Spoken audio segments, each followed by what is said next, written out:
ಅದು ತುಂಬ ದಿನ ನಂತರ ವಿಜಯೇಂದ್ರ ಅಧ್ಯಕ್ಷರಾದ ಮೇಲೆ ಅವ್ರ ಮೇಲೆ ತುಂಬ ಬಿ ಜೆ ಪಿ ಪಕ್ಷದಲ್ಲಿ ವಿರೋಧ ಇದೆ. ಭಾಳಷ್ಟು ಹಿರಿಯ ನಾಯಕರು ವಿಜಯೇಂದ್ರನ ಮಾಡಿದ್ದು ತೃಪ್ತಿಕರ ತರಲಿಲ್ಲ.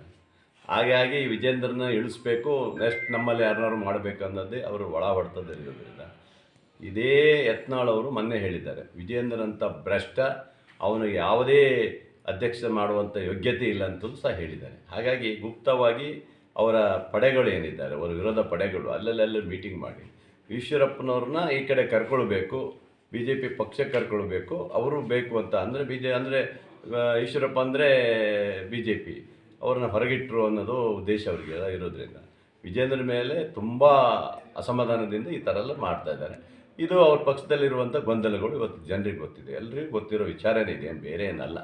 ಹಾಗಾಗಿ ಇದು ವಿಜೇಂದ್ರನಿಗೆ ಭಾಳ ಪೆಟ್ಟಾಗುವಂಥ ಒಂದು ಮುಂದಿನ ನಡೆ ಭಾಳ ಕಷ್ಟ ಆಗ್ಬೋದು.